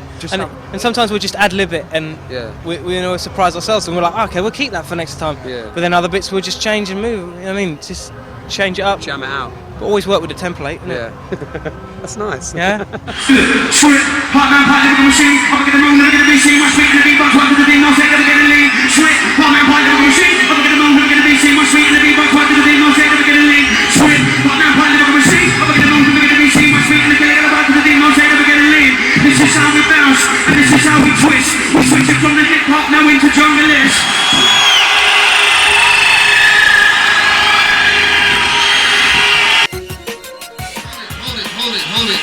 As I said before, that silly shit, you know the same time flash when it having fun. Somebody make some noise on the new play cross, please. Raise it up! Raise it up! Raise it up! Raise it up! Raise it up! Raise it up! For the cross! Yeah! Shizzle! That's the way we do it. I ain't tired. All my energy crew, I ain't tired. Accelerated, yo, we ain't tired. Still alive and no, I ain't tired. Hell no! Spider microphone, but I ain't tired. Hell no! Got the energy, but I ain't tired. Hell no! Front row, no, we ain't tired. Hell no! Middle row, no, they ain't tired. Hell no! Back row, no, they ain't tired. I'm not tired. I'm not tired. How many people are in here? Must be like 3,000 just in this tent alone. I want to hear the maximum amount of noise from our DJ. DJ, sink off the tree. 1, 2, 3.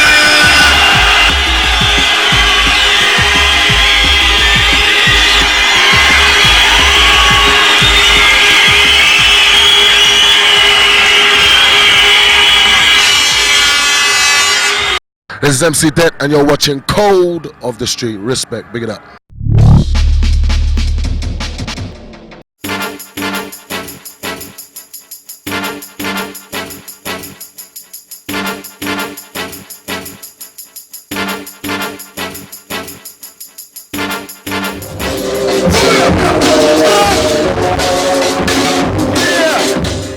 What's happening? Mr. Reiki, you right, mate?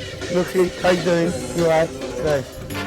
So we're here in the studio to interview Ray Keith, here with Ray and Nookie. Ray, do you want to just tell us about the studio? We run it audio and we run it analog. I'm an analog desk man, so got my big desk there. We've got an 828 that we can bounce it from audio. That's a sound card. Yeah, straight back into analog, you know what I mean, back into MIDI, so we can fuck about with, you know, plugins, and we use Cubase SX and all the shit over here. Even though it's plugged in, it just runs through the whole system. Right. So what we find is it enhances our sound. So basically everything's switched on, it stays on all the time. I've got the marble tannoys, thank you very much to Lemon D, bought them for me. Yeah. Got my old Jammo speakers that I bought when I was 11 years old. Yeah. So they're not even, they can be switched on, but we never switch them on. They're really speaker stead, but it's just a nostalgic thing. And then the dyno audios, I think they're pretty much the equivalent, but with more bass to the NS10s. So if you're making drum and bass, obviously I'm always redlining the desk anyway. But for everyone else who usually comes in here, apart from me and Gav now, I always mix down on the tannoys because like I want to get the proper sound of what it sounds like in a club. Right. So we've got 1.5K, we're running the Samson amp with that. We've got a graphic equalizer, and we've got an EMU sampler. We've got an Akai sampler. Out of all the hardware, all the outboard and everything, we're using about 60% of it. A lot of the sounds that we use, like from the sound modules, like from the Novation or the Proteus, most of the time we would make up a little riff and then record it into audio, and then have it coming back out of the 828 back into the desk, so you still can mix it down. When we've done the remix for Adam for LL Cool J, and a lot of the stuff that we do is always a mixture, because I find with the virtual stuff, at some point when you listen to it, you can tell it's virtual. Well, tell us a little bit about how you do a typical tune. You guys get together, like how's it start, how's it run? It depends on what type of mood I'm in. Sometimes I could just get a break and vibe off the break. Sometimes I could just hear a vocal and think, right, I'm going to build it around that vocal. Sometimes, I mean, we've had some nightmare remixes to do. Right. People just say, yeah, I want you to do a remix, and I'm like, yeah, cool, just the vocals. And I've done that time and time again. Someone's just given me an a cappella.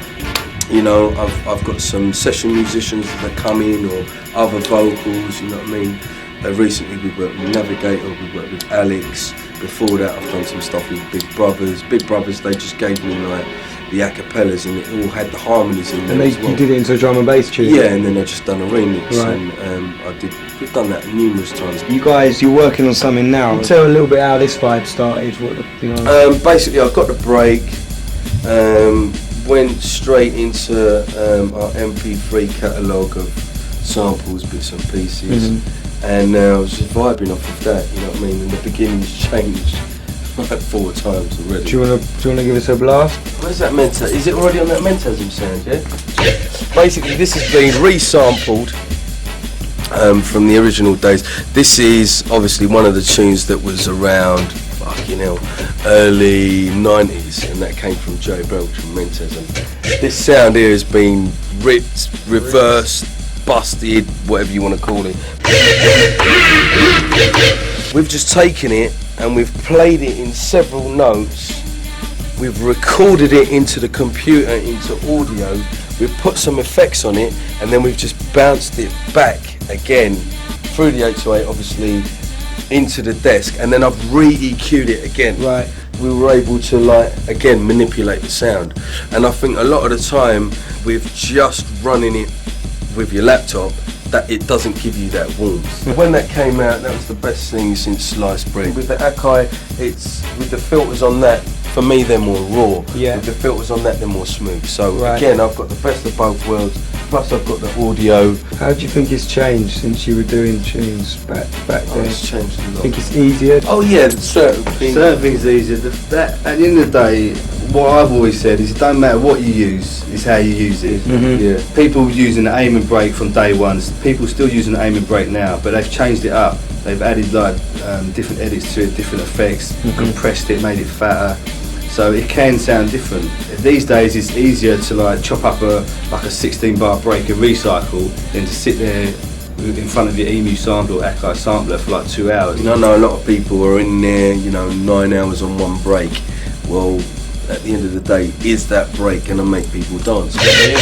Do you when you're making music, especially as a DJ, do you think about stuff like the formula for, rather than just for making people dance and for the crowd, but also for the DJ to play it and to mix it in? Back in the day, I used to like lose 1 bar out of the 4 bars just to f people up. Like, it was a laugh, do you know what I mean? Some things we sampled at dead straight normal speed and then speeded it up to whatever speed we were working at, you know what I mean? But yeah, I think as a DJ you tend to lean to that, minute or minute and a half intro so you can mix it in, do what you got to do, and then the outro is always going to be good for mixing in the next record. So I think that's always in the back of your mind. You know what I mean? For the young kids out there, I'd say it's all about experimenting. You know what I mean? Even if you've got a PC or you've got a laptop or a desktop, buy yourself a little 16-track mixer. Do you know what I mean? And experiment, because that's what it's all about. That's what drum and bass is all about. You know what I mean? You mean just running stuff through the desk? Yeah, to get running the analog stuff sound. back, resampling. I mean, I get so many kids in Black Market, and they come up to me and play the CD, and as soon as they've got their computer, they just bought a drum machine, they've got a little beat going, and they think that's it. Well, that's not it. Do you know what I mean? That's the start of it. Great producers listen to all types of music.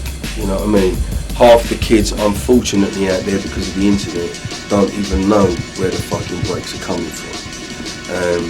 And my advice to them would be, do your homework. Do you know what I'm saying? Because if you listen to anything from rock to reggae to hip hop to soul to pop music, that's where we're influenced from. do you know what I mean? Jazz, the whole thing. You have to have your eyes and your ears open wide and be able to change, do you know what I mean? When we first started, we started in Gav's house in a pantry with some Sony speakers, an S950 and an Akai ST1040, do you know what I mean? What kind of tunes were you doing on that? Well, we made Renegade Terrorist on that. Yeah? Just shows you that you don't need technology. Right about now, you're watching Code of the Streets. It's all about the streets as we hit you with beats to your feet, yeah? Listen.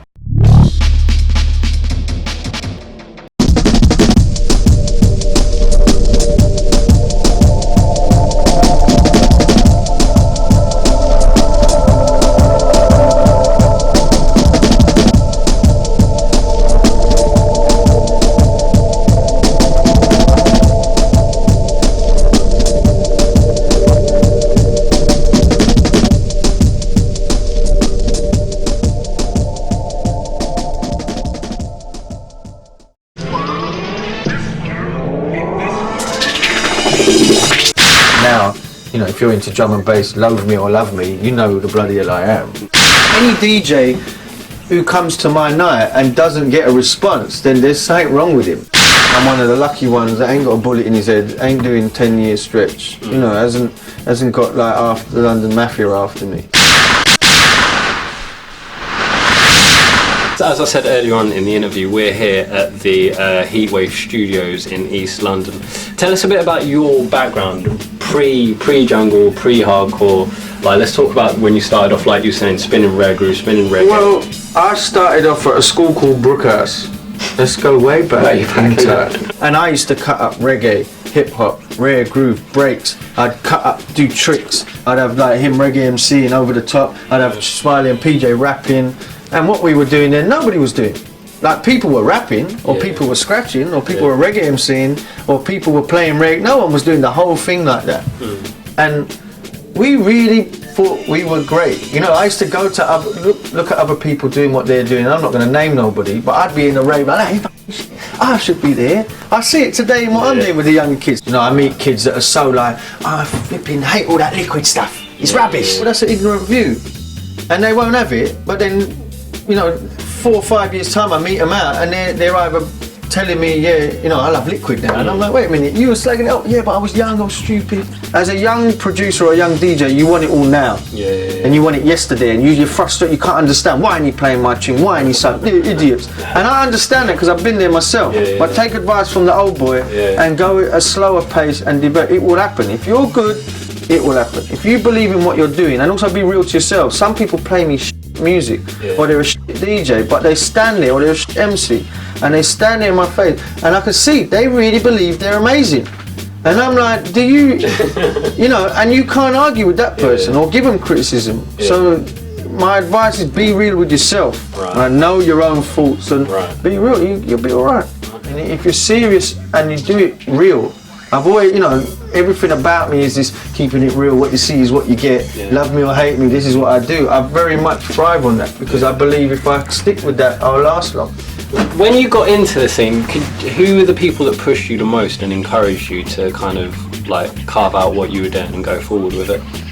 I know a hell of a lot of people from all different walks of life, from all different countries I've met, and they all have their outlooks and the way they look at things. And what I've found is my real close friends and their musical knowledge and upbringing is what I've always kind of related to, and I think that's purely because we've grown up together and we speak the same language. I mean, when Shut Up and Dance write lyrics about life for their outlet on, I really relate to it. When I hear an American rapper write about life and that, what he's saying is great, but I'm not from America. I'm not Jay-Z or someone. I don't speak that language. So it doesn't, even though I relate to it and I like it, it doesn't touch me the same way as when they say things because they're from my family. So I think they're the ones that have always encouraged me and pushed me, and at the same time kept my feet on the ground. To me, drum and bass is Britain's hip-hop. It started from nothing. Started ignored by the mass media to where they couldn't ignore it no more. And you know, so it's an organically grown scene that is now a global force. It's not as big as hip-hop. in the sense of sales and that, because it's not as commercially marketable as what people like about it is that it is true to what it is, and it hasn't been shoved in your face. You know, you don't see it on Top of the Pops every week, so it's kind of cool and it's kind of underground, but it pokes its head out now and then. If you look at Drum and Bass 2005, even down to this interview, it's all independent. This is not backed by MTV. You know, we don't get that kind of commercial endorsement. Not saying we'd refuse it, but I think it's worked out for the better. See, when Jungle first got big, Drum and Bass like 94, when it was getting big, the understanding of this music by the outside was non-existent. So you had A&R men and that poking their noses in, signing whoever, who didn't really know what the a lot of outside record labels that were looking at our music and thinking, yeah, we can earn a few bob out of that, and actually jumping on it and not making better music than us, but being able to market it better. I was going around countries, going in record shops and seeing jungle albums, not seeing the ones that I know, you know, something from Ganja or True Players or Ram or V. I weren't seeing these things initially. I was seeing like, who's this label? Who's this art? Like, I've never even heard of these tracks. Yet they've got racking in all the top record shops around the world. To me, it flooded the market with shit and killed what we were doing. And at the same time, within the industry, I think everybody rebelled. Like, boy, I'm going back. I'm going underground. I'm taking it hard. And we redeveloped, and we went at our pace. And even now, we're still going at our pace. I think because it's organically moved, that's what's good. It's never stood still. You know, like other musics come, and their format doesn't really change. And like people love it, but then a lot of people just get bored of it. And I think what is the downside of drum and bass, why it has never took off in such a quick big way, is because it's constantly moving. But that is also the good thing about it. So that's why we're not naff. You know, we're not Smashy and Nicey, Hypey and Andy. You know, and I don't want that. You know, and you do find the scene as one big scene. There's always like a percentage that don't matter how good it is at any time or bad. There's always one lot that don't like it. You know, there's always someone stepping into the scene today going, I love it, it's better than it's ever been, and at the same time there's another one leaving it going, it's all shit now, it all sounds the same, and I'm like, mate, I've heard that year in, year out, and I think as individuals people change taste, they grow up. You know, the kid who's 20 who's coming fabric every month, he ain't gonna do that for the rest of his fucking life, is he? You know, in 5 years time he's working in a bank or he's a builder, he's got a couple of kids, he can't, you know, his life changes, but we're still there introducing the next generation. It's like a big wheel.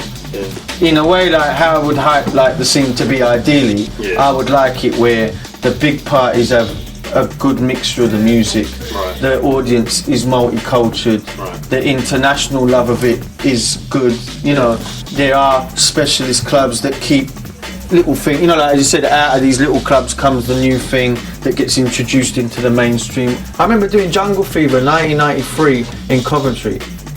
I'd played a set, all my friends were there, and I think DJ Ron had played. There was a few of us that were like from the sort of pre-jungle, pre-hardcore, pre-all of that, and we were like looking down at a crowd that was black, white, young, old, you know, some from Coventry, some from London. It was all mixed, all having it. And we were like, we've waited all our life for this, you know, like to be able to play a music that incorporates everything I grew up on to an audience that's a melting pot of, you know. It wasn't like that when we were young. You know, I went to black clubs or white pub, and I was about the only person who did that. And now it's more the norm, you know, you know, cultures, barriers have been broken down, and we're all part of that, man. It's fine. In 15 years, I'm not going nowhere. I was like, you're not getting with me. I don't want the golden watch. I'm not taking the flipping retirement. I reckon when I'm a very old man, I'll make all this weird, like weird music that in 100 years' time, people will ponder over. What was he feeling? You know. Hey yo, it's Mr. Skibbity live and direct. Hey, right about now, cause you're watching the Code of the Streets 2005. Bloop bloop, deal with the matter. Jungle power. Chee! Hello, I'm DJ Flight. You are on the road with Flighty for tonight. We're on the motorway at the moment, heading up to Birmingham. We're hitting Autumn at the Medicine Bar. Myself, AI and Brian G are the guests. I'm on 12 till 1 up there. Should be a really good night. I've played there before and highly enjoyed myself. Then straight after that we've got to jump back on the motorway down to Brixton, South London. We're going to go to the Telegraph for Backdrop Presents Critical Recordings. Playing the last set there, 3 till 4. You've got Breakage, Scientific and Kazra.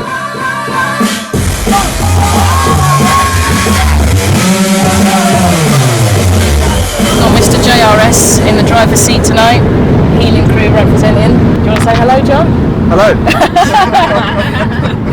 Then in the front passenger seat we've got Kira, Essence of Chi crew. Tonight I've got Birmingham, tomorrow I'm in Germany, and then next week I'm away in Italy and Belgium.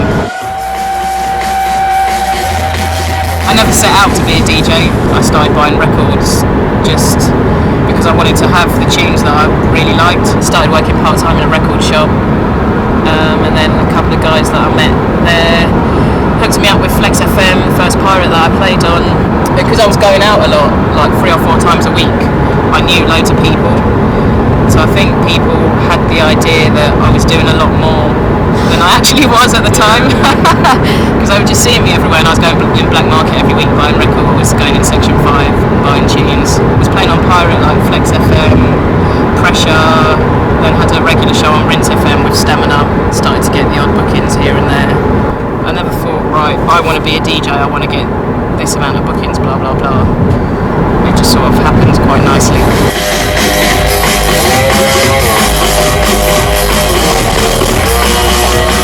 Oh, I'm on at 12. Yeah, what time is it now? 20 to 11. Code of the Streets, just bumped into one half of AI. Oh, no. I've been trying to run away from Code of the Streets for the last month. Let's go. I hooked up with Metalheads through Kemi and Storm. One night they were playing at Swerve at the Velvet Rooms, and they said that they wanted me to do a tape because they thought that it was about time a new girl was brought into the camp. And I just shat myself basically. One night Goldie said to me, "Oh yeah, hey, you want to come and rinse out in my club?" And that was it. Then I was put on rotation there, and then 6 months after that I started playing at Swerve. The rest, as they say, is history.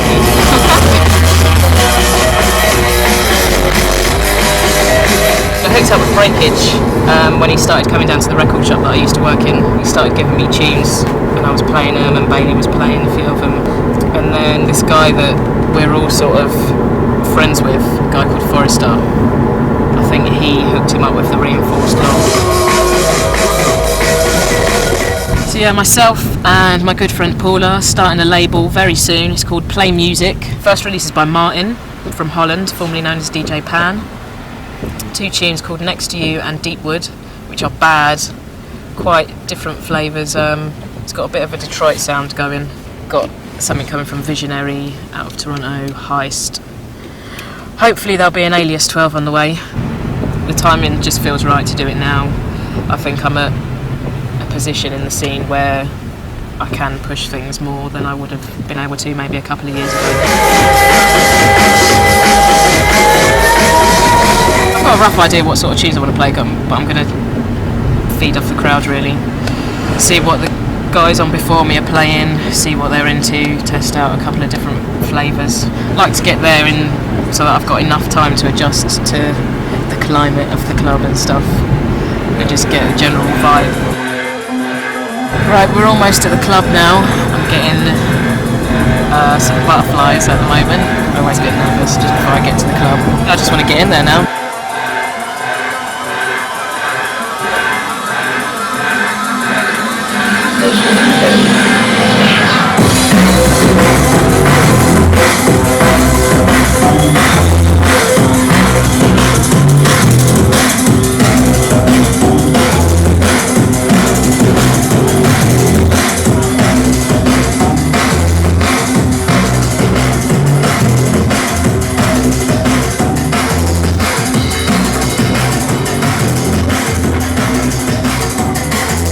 Left the Medicine Bar in Birmingham.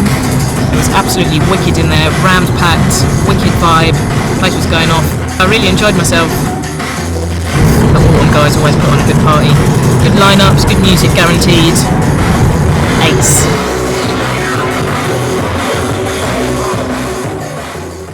It's almost 1:30, we've got to be there by 3 o'clock. I've had a bit of trouble coming out of Birmingham, got stuck in a bit of traffic. Well, I'm sure JRS is going to put his foot down, aren't you? So hopefully we'll just scrape it. If not, I'm sure Breakage won't mind playing a few extra tunes.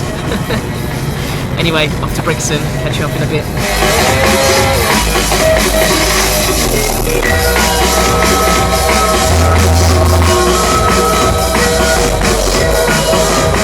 Up in Birmingham I played quite a lot of CDs. I was meant to go cutting plates this week, but I didn't get myself into gear. I don't cut as many plates as I used to. They're so expensive, like £60 a pop.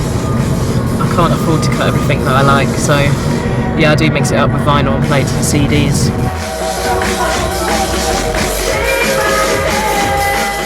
Just about to get to the Telegraph in Brixton Hill. Made very good time, big up JRS for the super drive-in. I'm actually really knackered and I want to go to bed, but I'm just going to soldier on and do my set. We're only running just over 10 minutes late, so that's not too bad. I'll play quite different to I did in Birmingham, I think. Some tunes that I didn't get to play up there that I'd like to play. A couple more Martin tunes that I didn't play in Birmingham. A couple of deeper bits. Hey yo, everybody inside. I want you to watch the intro. But the one who wants the fighters. DJ Flights. Intro DJ Flights. Hold on. Already. Hey yo, ready. Intro to DJ Flights. Make sure it's going down.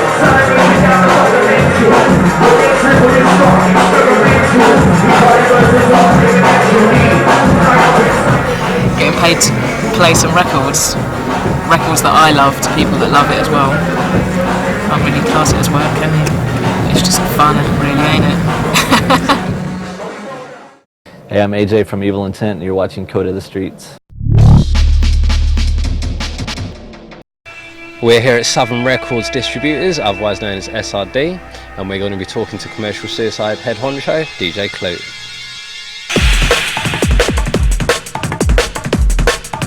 So let's talk about how you first got into the whole DnB thing, rave thing, jungle thing. Well, I used to be in a sort of hardcore punk band back sort of late 80s. We're called the Stupids. We're like this sort of, it's like American style hardcore, skateboards, all that stuff, and we were like reasonably successful. We were on a couple of we were on the cover of the DnB and stuff like that. And I guess to like around 89, 90, I just got fed up with the whole punk thing. It started to go in a different direction. I moved off to the States actually for a few years, and because I'd been listening to all American music, when I got to America I just suddenly flipped and started listening to all kinds of English music that I wasn't into before. Stuff like the Cure, the Smiths. Right. Because of all that sort of stuff, I started checking out things like the Happy Mondays, 808s, okay. a lot of what was going on at Manchester and all that. Yeah. That introduced me to The rave thing. Rave, and through that it was just like this snowball effect where it was like it just got more and more hardcore as I kept checking out the next record. So let's talk about Clute, the DJ. What are you trying to bring across in the club for your sets? A sense of imagination really, because for me this music was always about like taking you to another place. You know, back in the original days of rave it was like a wonderland. It was like different to nightclubs and stuff like that. You know, it's not just about tune for tune, rewind and stuff like that. It's about just creating an atmosphere and a vibe and an energy, and just taking people to that place so they forget where they are. I like to play a lot of music that works, that people really enjoy, but is a surprise to them, because I think it adds, I think mystery is like a big bonus in this kind of music. You know, I mean that whole feeling of when you first hear a tune you've never heard before and you're just like, what the f is this? That, to me, that's what it's all about. If you can kind of pick, and this is always a difficult one, what are your favourite clubs to play in, firstly in Britain? In Britain? I like playing at Herbal. I'm quite comfortable with playing there. Right, okay. I've heard people moan about the sound system and stuff like that, but pretty much every time I've played there it's been a good vibe. Right. I like to play when it's on the level with the crowd. It just makes, there's so much more communication. Someone can stick their hand over and rewind it if they want. That's what it's all about. I don't like being up on a stage because it's a bit like, you know, us and them sort of thing, and it's not really about that. It's DJ music. We're not rock bands or anything. There's nothing to you know, to worship really. It's about making people dance. So what about internationally? There's the Flex Club in Vienna. It's just an insane club. The sound system is just unbelievable. Sub-bins are sunk into the foundations, so it's just like sunk into concrete. So it's just like, it's just tight. There's the Foo Bar in Auckland in New Zealand, which is just like wicked. Just you play there for hours and hours and play what you want, and they're just right there with you. Just a really good vibe up there in New Zealand. It's like one of the best drum and bass scenes in the world.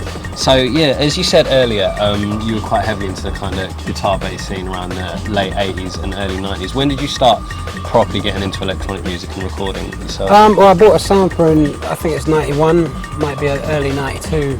I was out in the States at the time and I bought this, it was an Ensoniq EPS 16 Plus, which is just like this big keyboard, sampler, sequencer, effects, all in one thing. Through being in bands and stuff, I was always familiar with drum machines because you have the 4-track cassette recorder at home, so you write songs with that. So I was pretty familiar with sequencing, drums, which is like the primary thing in this sort of music.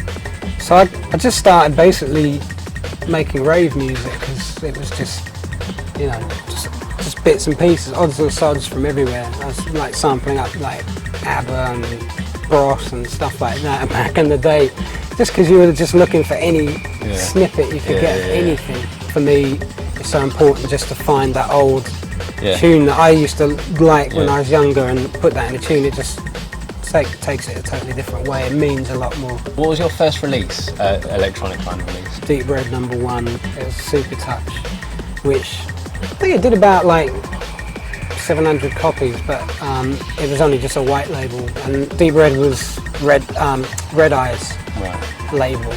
So I did about 3 or 4 records for him. 9 months later, I did the first thing on Certificate 18, which was Clute. So that was the first Clute thing. I think it's like 94, 95 that came out. Let's talk a bit about the label, Commercial Suicide. I started that in 2001, right. And the first release was Transformat. What were your creative aims for the label? Even though I'd had a really good term with Certificate 18 and you know, the profile had risen quite a lot because of them, I still felt like there was no label for me that I could feel comfortable with. So I very quickly got into position of having other music by other people to release, which I hadn't initially thought of, but within a couple of months that was starting to happen. It's music that stands the test of time.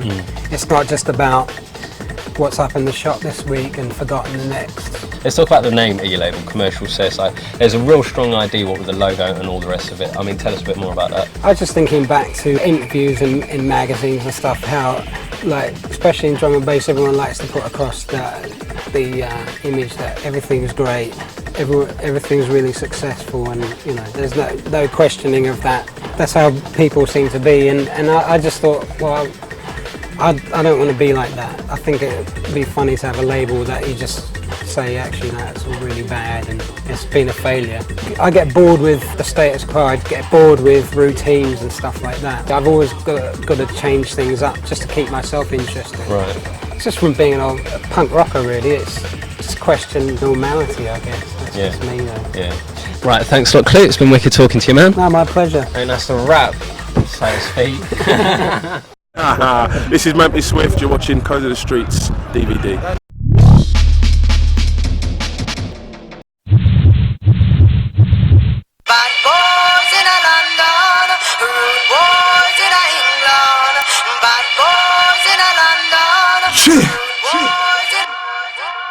It's realer when we come through. I'm killer with the 1-2. Get figures, my chicken gorillas in the jungle. Link with that dick click, so quit trying to nip it. Gucci bucket should love it, I'm back on my slick.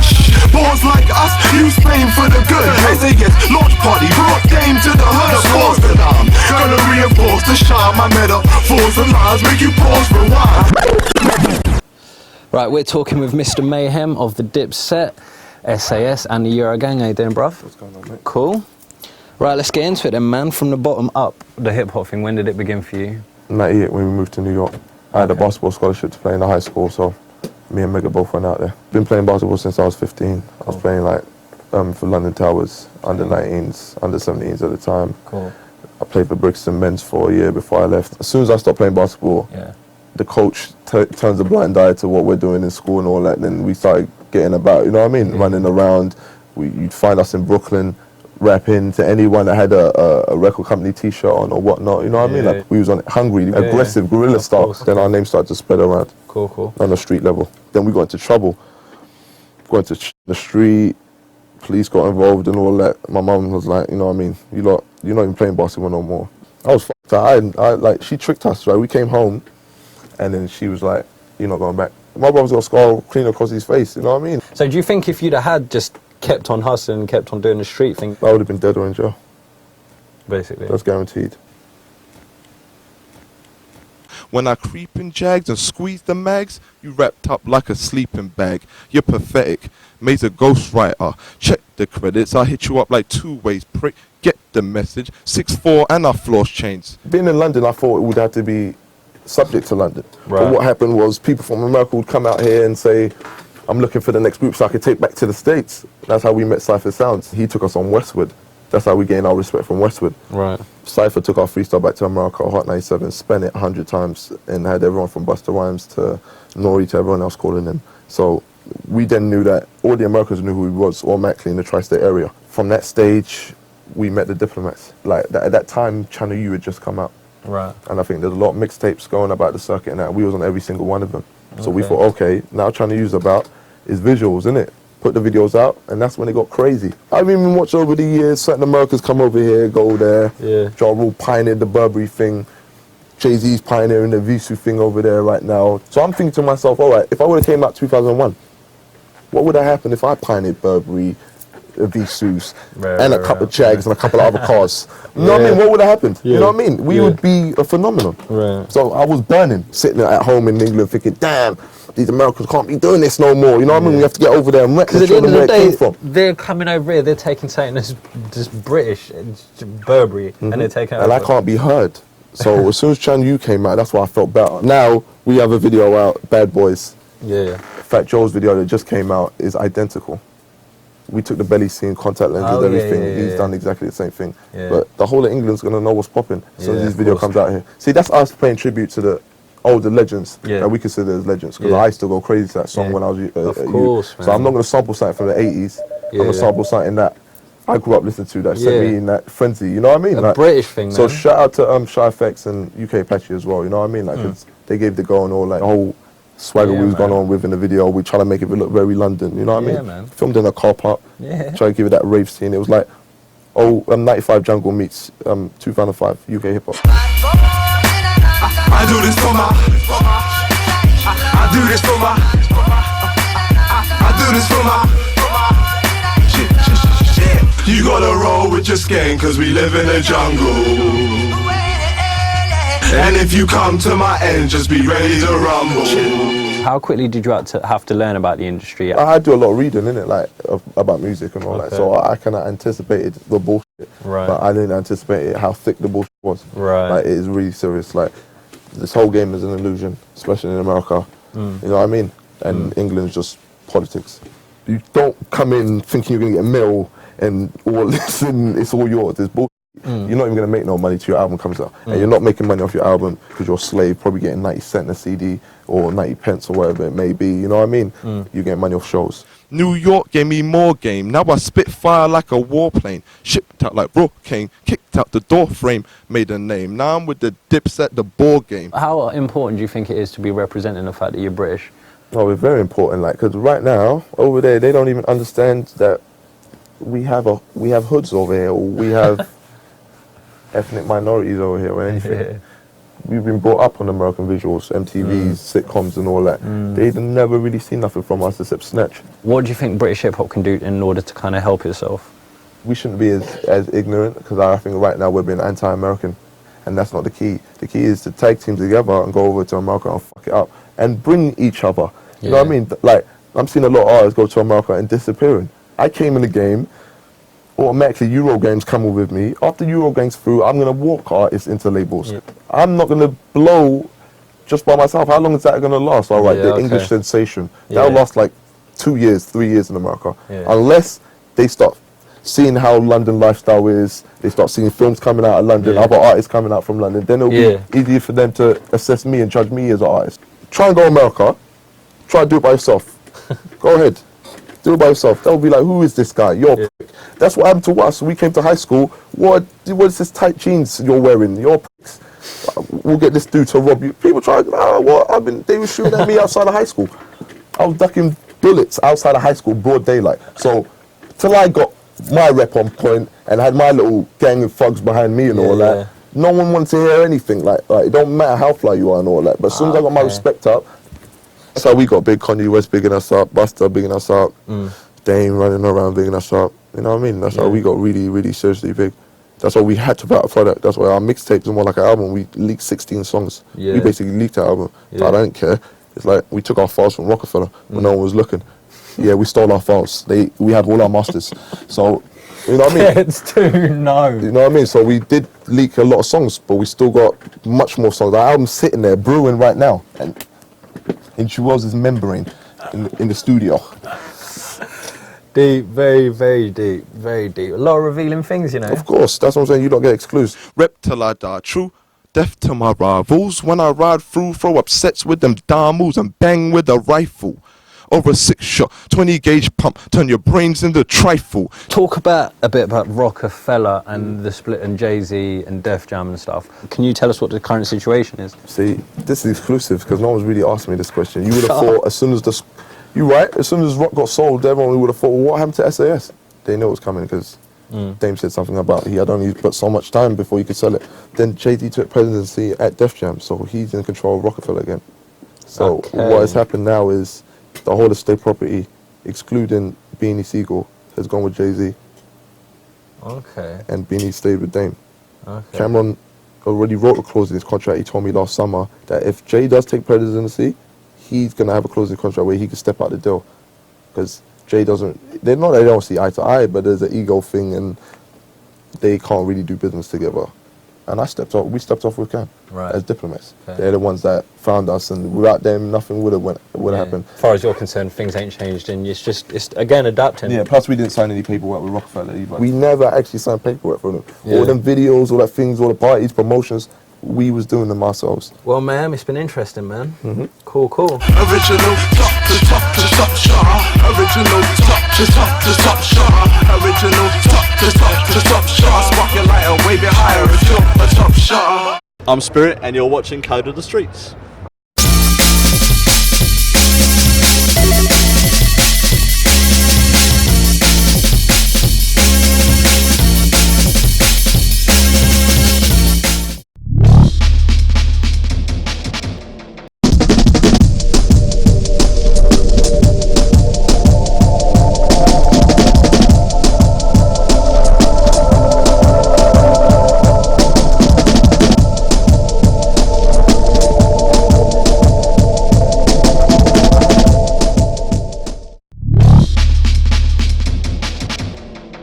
Yeah, this is DJ Loxy and you're watching Code of the Streets.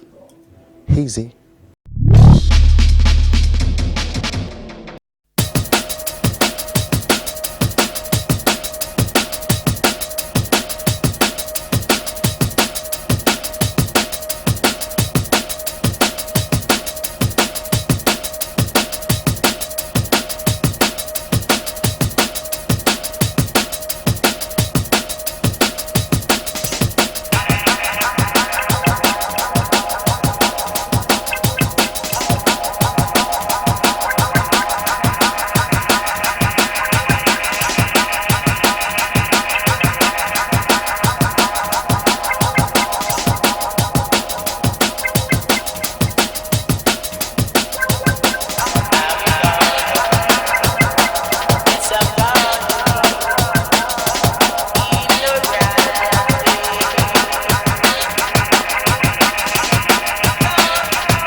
Hi, I'm Raf.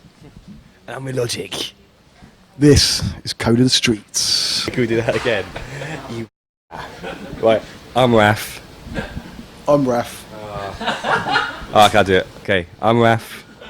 He's Illogic. We are Illogic and Raf. This is Code of the Streets. Thanks for watching.